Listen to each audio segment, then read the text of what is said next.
Hello everyone, this is Nidhi Gupta, your English coach and I welcome you all to Adda 24/7 English Classroom. Guys, आज के video में हम लोग discuss करने वाले हैं रीडिंग कॉम्प्रिहेंशन. कौन सा reading comprehension? The one which has come in your CBSE sample paper. आपके CBSE के सैम्पल पेपर में जो रीडिंग कॉम्प्रिहेंशन आया है, आज के वीडियो में हम लोग वो सॉल्व करेंगे. ठीक है.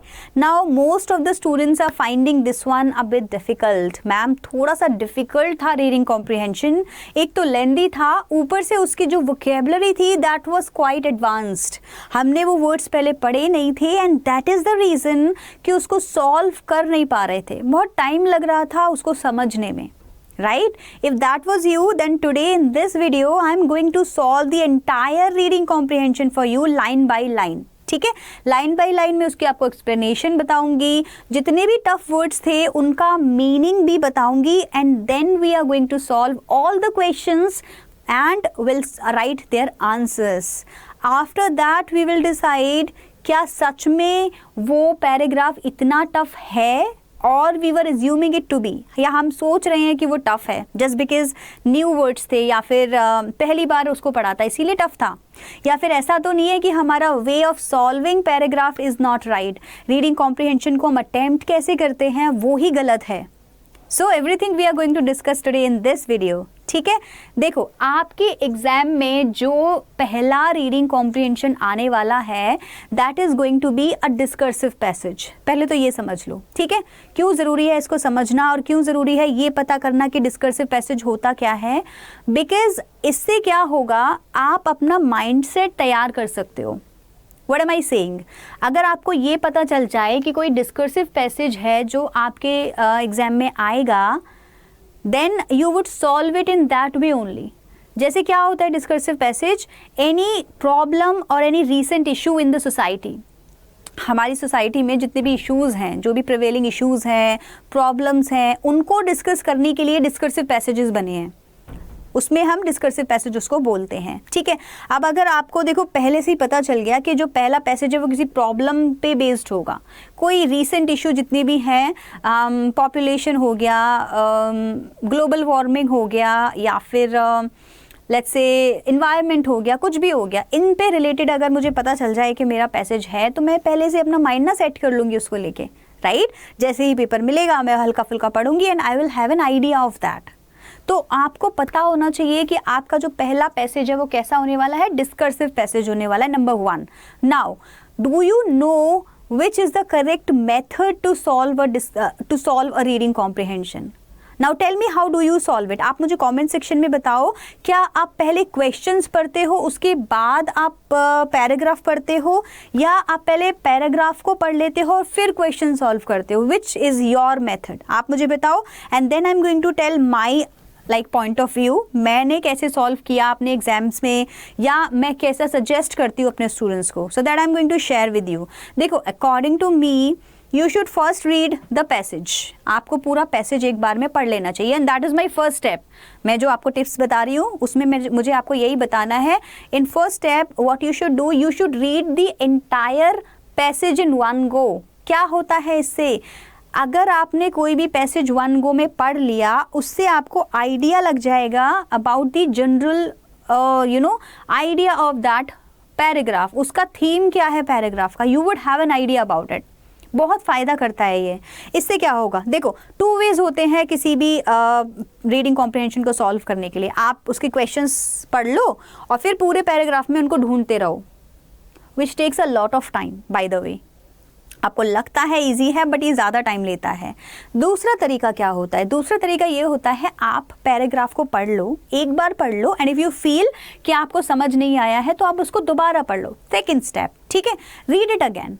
एक बार पढ़ा, 2 बार पढ़ा. Now what happens, a magic happens. आपको पूरा पैराग्राफ समझ आ गया, आप उसकी थीम समझ आ गई और आपको ये भी याद है कि पैराग्राफ में क्या बताना चाह रहा है हमको राइटर.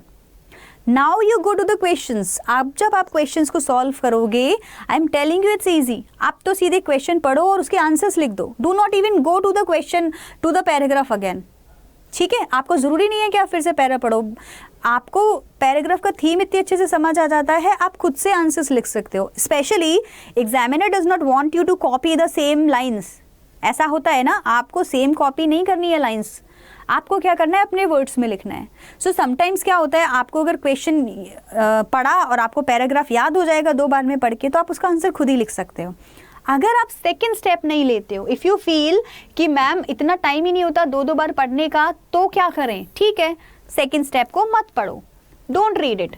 सेकेंड स्टेप को मत पढ़ो, क्या करो, एक ही बार में पूरा पैराग्राफ रीड करो, go to the question and according to the question now read it. जहाँ जहाँ ज़रूरत है वहाँ वहाँ पढ़ो, this is also correct, but पहले पैराग्राफ पढ़ो फिर उसके आंसर सॉल्व करो ना। बहुत इंपॉर्टेंट चीज़ मुझे आप लोगों को बतानी थी, that was about the words. जितने भी एडवांस्ड वर्ड्स हैं जो आपके पेपर में आते हैं, if you feel that you don't know the meaning of these words, then don't get behind those words. उन वर्ड्स के पीछे नहीं पढ़ना है। What do we have to do, हमको क्या करना है, हमको अगर उन वर्ड्स का मीनिंग नहीं पता है, that's okay, we can assume them.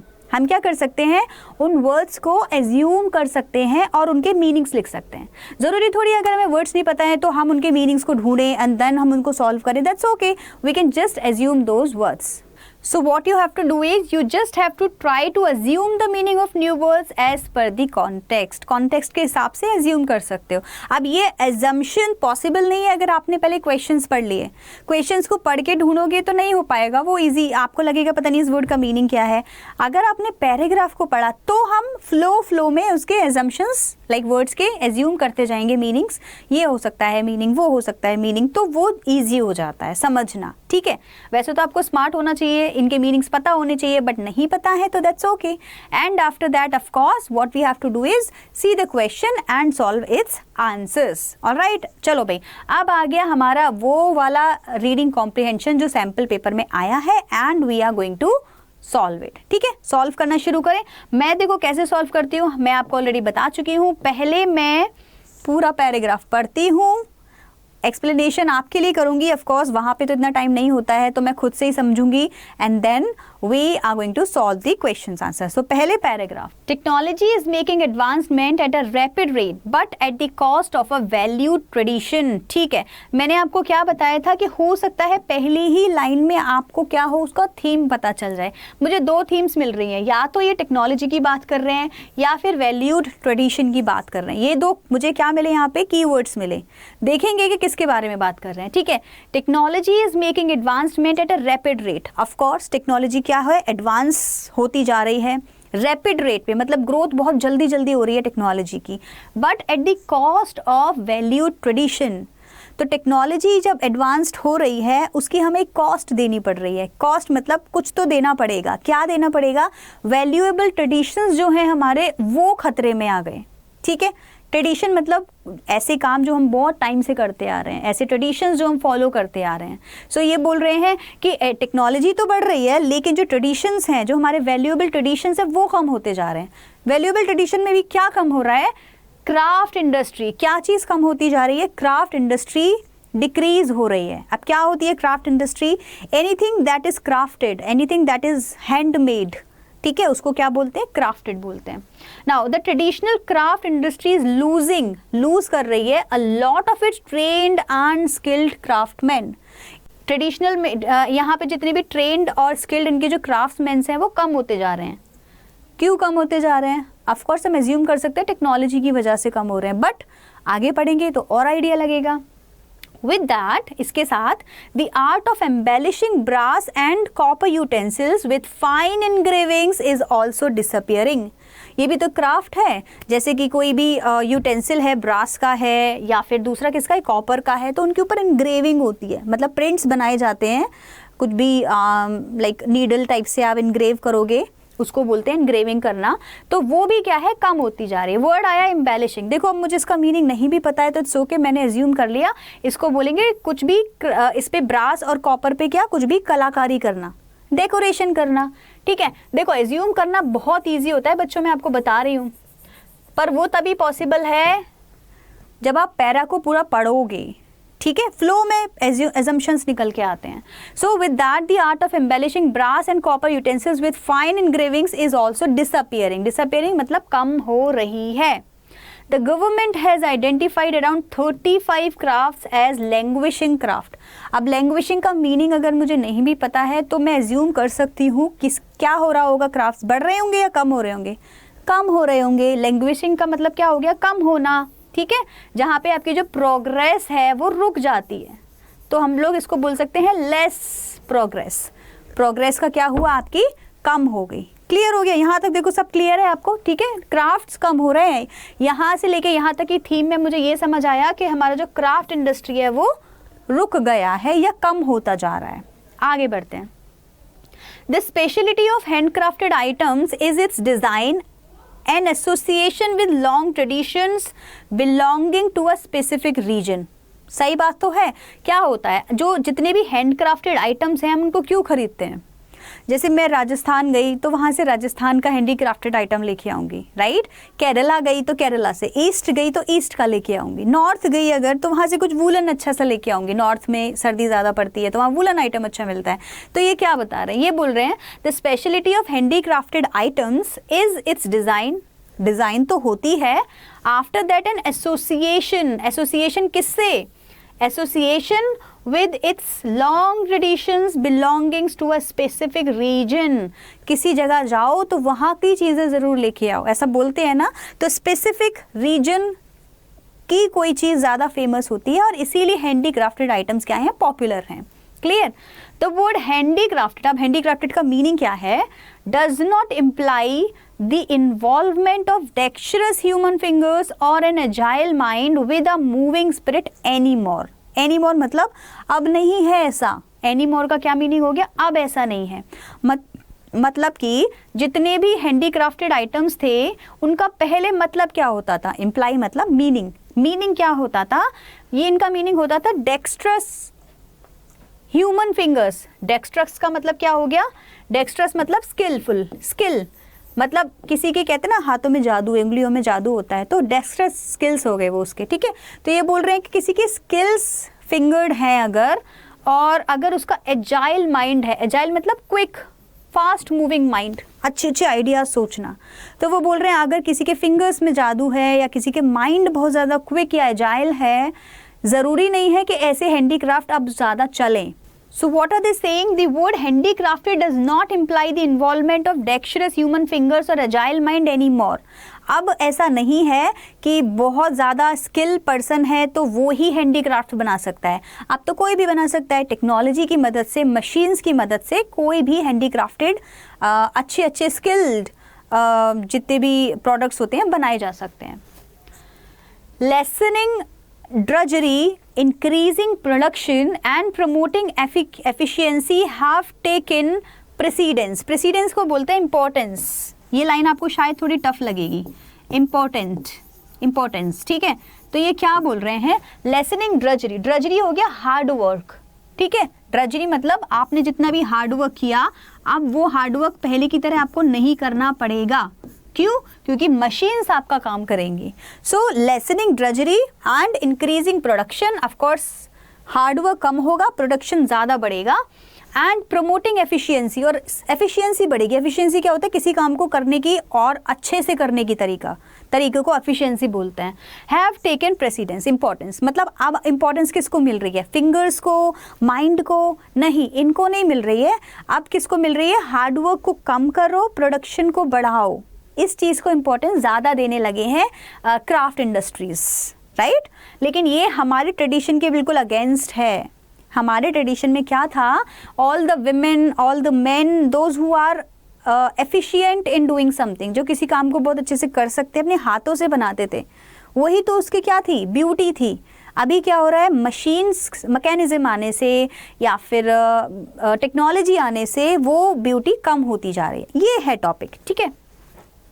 Okay, कहाँ पे है? The labour saving devices are taking the place of handicrafted tools. देखो मैंने यही बोला ना आपको, लेबर सेविंग, लेबर मतलब जो हार्ड वर्क हम कर रहे हैं उसको बचा तो रहे हैं, लेकिन the labour saving devices are taking the place of handcrafted tools. हाथों से जो काम होता था अब उसको ना करके डिवाइसेस के थ्रू किया जा रहा है। And this has jeopardized the skills of these artisans. Artisans कौन हो गए? आपके आर्टिस्ट जो हैंडीक्राफ्टेड आइटम्स बनाते हैं, ठीक है। जेपरडाइज्ड क्या होता है? जेपरडाइज का मतलब होता है इन डेंजर। अगर कोई भी चीज डेंजर में है, क्या चीज डेंजर में है इस टाइम? आर्टिजन्स की स्किल्स। आर्टिस्ट की स्किल्स क्या है? डेंजर में है, it is in danger. Why? Because of these tools, because of these devices, because of the technology. Clear हो गया पूरा पैराग्राफ? जहां तक मैं समझ पा रही हूँ दोनों पैराग्राफ में अभी तक इन्होंने यही बोला है कि टेक्नोलॉजी की वजह से, डिवाइसेस की वजह से human skill, human mind, human labour has not been given much importance. Clear? आप इसके क्वेश्चन आंसर्स करेंगे तो समझेंगे इसको और अच्छे से। आगे देखते हैं, दोनों पैराग्राफ्स को फिर से पढ़ लेते हैं।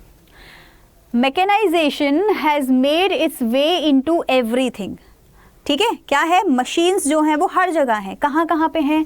कटिंग में है, पॉलिशिंग में है, एजिंग में है, डिजाइनिंग में है, ईटीसी में है। इन सब चीज़ों में क्या हो गया है? मशीन्स के थ्रू काम हो जाता है।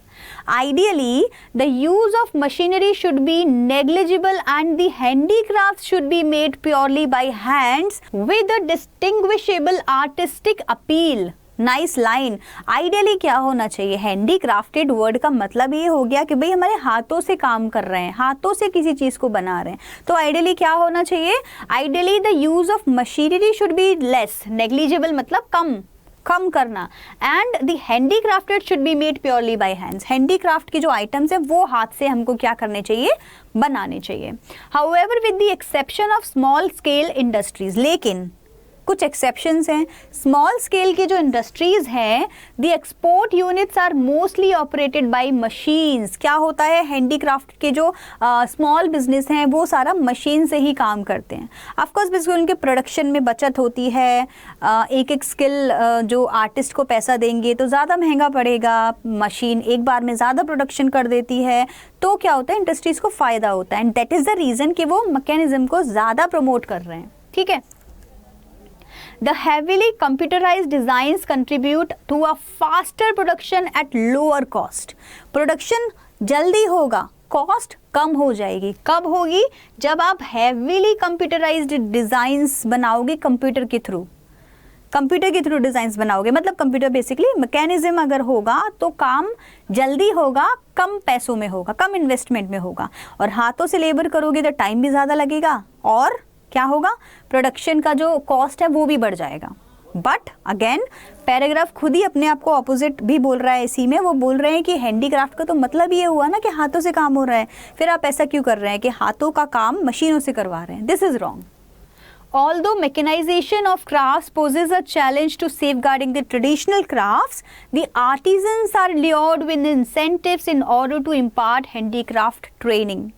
देखो कितना लाइन ये बहुत ज़्यादा इंपॉर्टेंट है। इसमें बोल रहे हैं कि जो मशीन से जो क्राफ्ट्स बनते हैं उनकी वजह से क्या हो रहा है? उनकी वजह से ट्रेडिशनल क्राफ्ट्स को सेव करना एक चैलेंज बन गया है। मतलब कि ये डेंजर में आ गए हैं ट्रेडिशनल क्राफ्ट।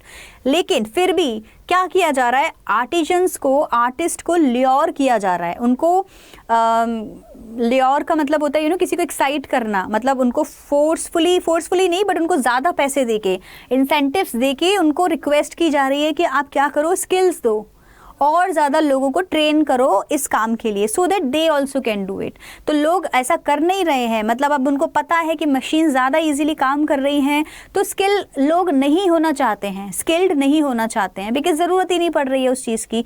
इससे क्या हो रहा है? हमारी ट्रेडिशनल स्किल क्राफ्टमैन जो है वो कम होते जा रहे हैं। ठीक है। Now they say some makers do see machines as a time saving blessing. कुछ makers के लिए ये क्या है? टाइम सेविंग ब्लेसिंग है। वो लोग क्या बोलते हैं? They are now able to accomplish difficult and demanding task with relative ease। Basically क्या हो रहा है कि अब जो जितने भी डिफिकल्ट काम थे, जो भी कॉम्प्लेक्स डिज़ाइंस थे, वो ईजी हो जाते हैं क्योंकि आप उसमें कंप्यूटर यूज़ कर रहे हो, मैकेनिज्म यूज़ कर रहे हो।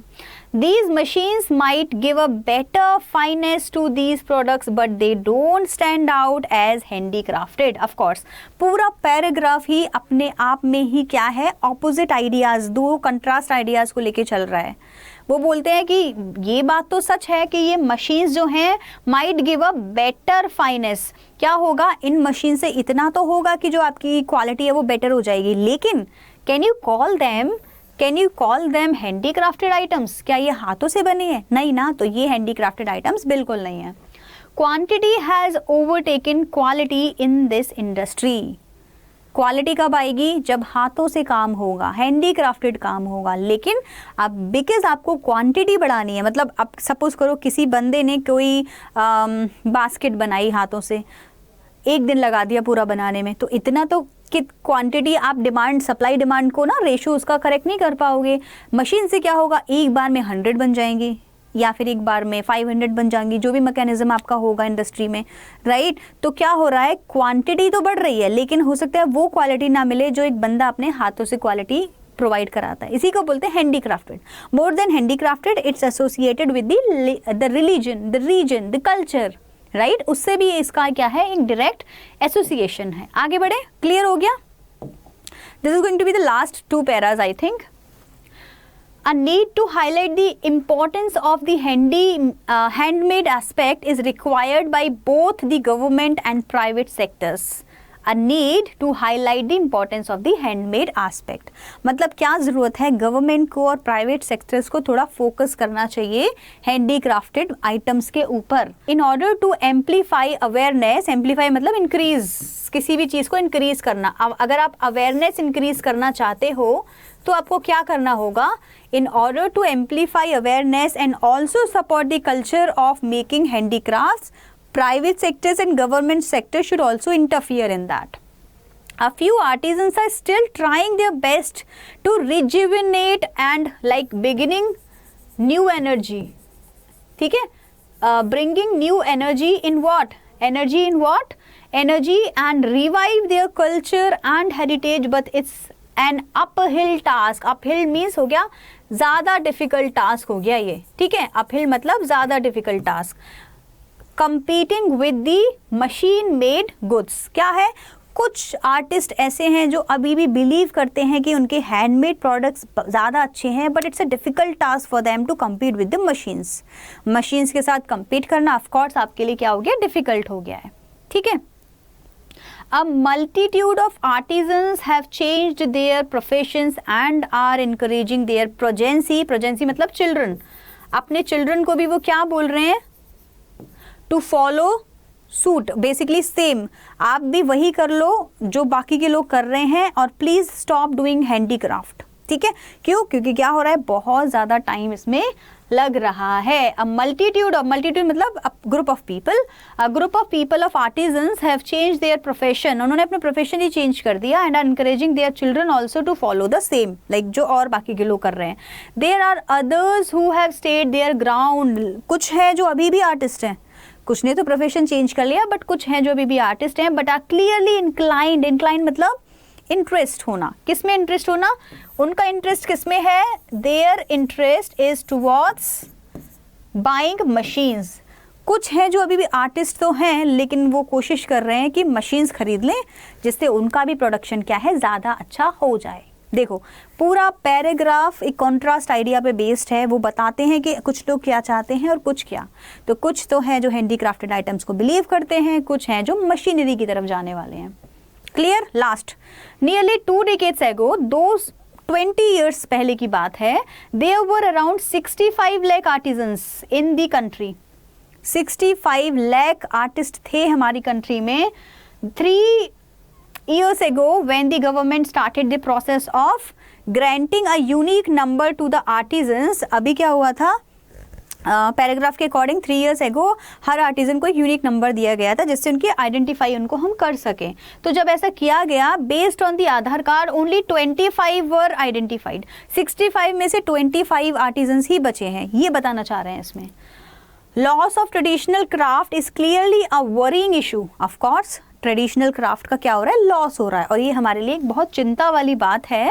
But it stands to reason that forcing any, but it stands to reason क्या है, लेकिन इसमें भी एक पॉइंट है, forcing any artisan to follow old ways when concerned of livelihood overrule the consideration is unfair, मतलब कि आप फोर्स नहीं कर सकते हो किसी भी आर्टिजन को ये बोल के कि भाई आप अपने हैंडीक्राफ्टेड आइटम्स ही बनाओ। कर सकते हैं क्या?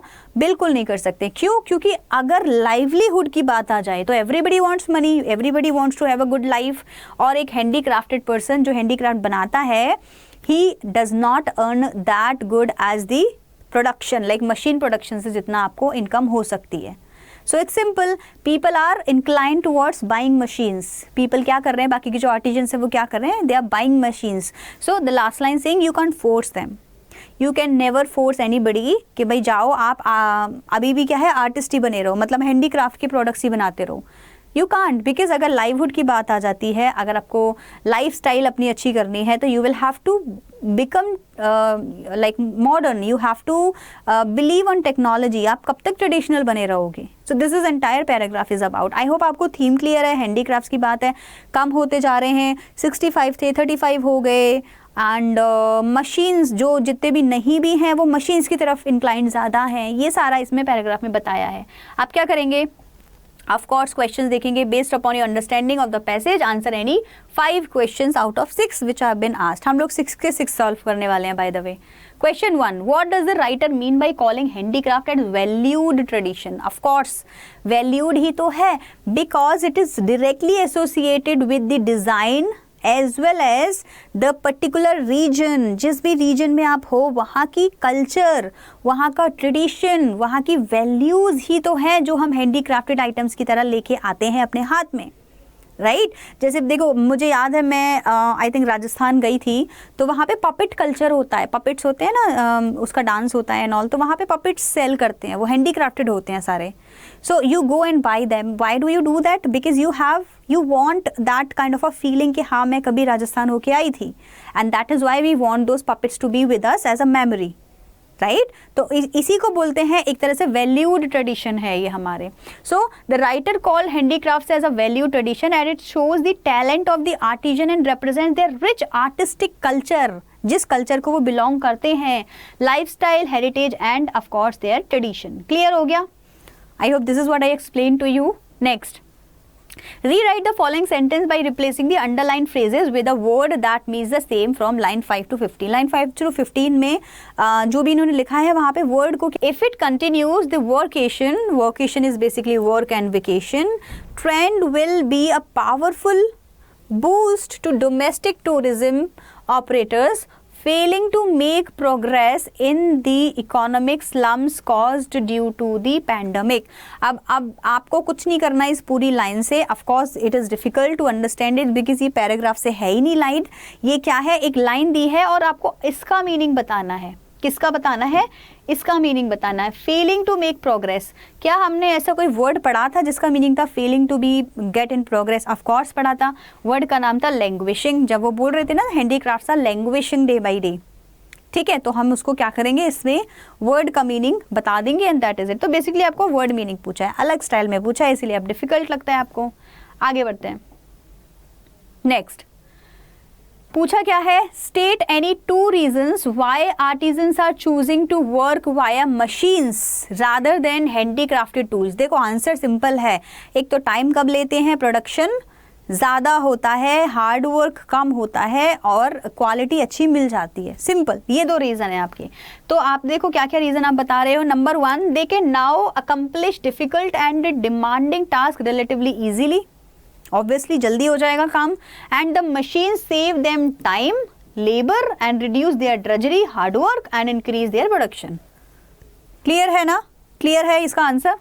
Y do artisans need to be lured with incentives? ऐसा क्यों है, क्यों उनको इंसेंटिव्स देने पड़ रहे हैं to impart handicrafted training? Because they don't want, ज़्यादातर सब लोग चाह रहे हैं कि हम मशीनरी में, मैकेनिज्म में चले जाएं, but just to keep them alive, just to keep the tradition alive, they have been lured with the tradition.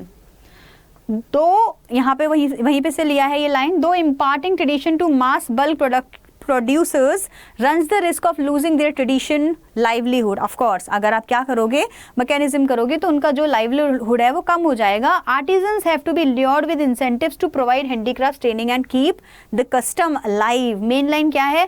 At least जो हमारा कस्टम है वो अलाइव रहे, इसके लिए उनको इंसेंटिव्स देके, पैसा देके उनको ट्रेन करना पड़ रहा है.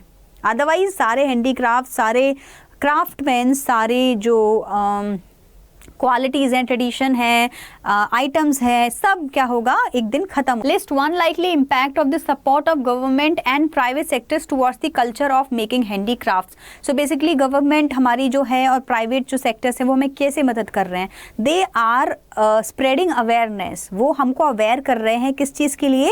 That value your tradition, value your culture, value your crafts जो भी आपके रीजन में है. So government and private sectors have been creating support and public awareness to support the artisans and their work. Support कर रहे हैं, जैसे आधार card से लिंक किया था आर्टिजन्स को, तो ये क्या है? ये सपोर्ट ही तो है. This way artist would be motivated to continue with their profession and traditional work. Clear हो गया? तो इसी से ही ऐसा होगा कि आर्टिजन जो है वो मोटिवेटेड रहेंगे. अदरवाइज हो सकता है वो भी छोड़ दें, बच्चे को जो भी छोड़ दें. How does the writer justify an artist act of abandoning? Abandoning मतलब देखो छोड़ देना. Abandoning his her traditional craft for a more lucrative option. Lucrative मतलब बेटर ऑप्शन. ठीक है, तो राइटर आपसे पूछ रहा है कि do you feel it's good अगर कोई आर्टिस्ट, मैं as an artist at an artisan छोड़ना चाहती हूँ अपना क्राफ्टेड वर्क और मशीनरी में जाना चाहती हूँ या कोई प्रोफेशन ही चेंज करना चाहती हूँ. Is it justified? Yes it is. You can force me. You can never force any person to pursue what he wants to, because आप तो बोल रहे हो कि क्राफ्टमैनशिप रखो. अब उसके उस बिजनेस में क्या हो रहा है? लॉस हो रहा है. मशीन्स ले आएगा तो उसको फ़ायदा होगा, तो क्या आप उसको फोर्स कर सकते हो? नहीं कर सकते. You will have to you will have to accept what he is saying. आप फोर्स ही नहीं कर सकते उसको कुछ भी करने के लिए. So why the argument the artist can be expected to continue their profession if it is not profitable even though the loss of tradition craft is being disturbed. Right? सबको पता है ट्रेडिशनल क्राफ्ट क्या है, disturb हो रहे हैं, loss हो रहा है, तो आप उनको फोर्स बिल्कुल भी नहीं कर सकते हैं. So that was the exact explanation of this reading comprehension along with the question answers जो हमने अभी solve किए हैं. I hope this was easy for you. इसके जो answers हैं वो आप और ज़्यादा easy अपनी language में लिख सकते हैं अगर आपने paragraph को अच्छे से पढ़ लिया है. ठीक है, दूसरा वाला जो रीडिंग कॉम्प्रिहेंशन है, I will make a video very soon on that also, so that sample paper का रीडिंग कॉम्प्रिहेंशन हमारा कंप्लीट हो जाए. Will meet you in a next video. Bye guys.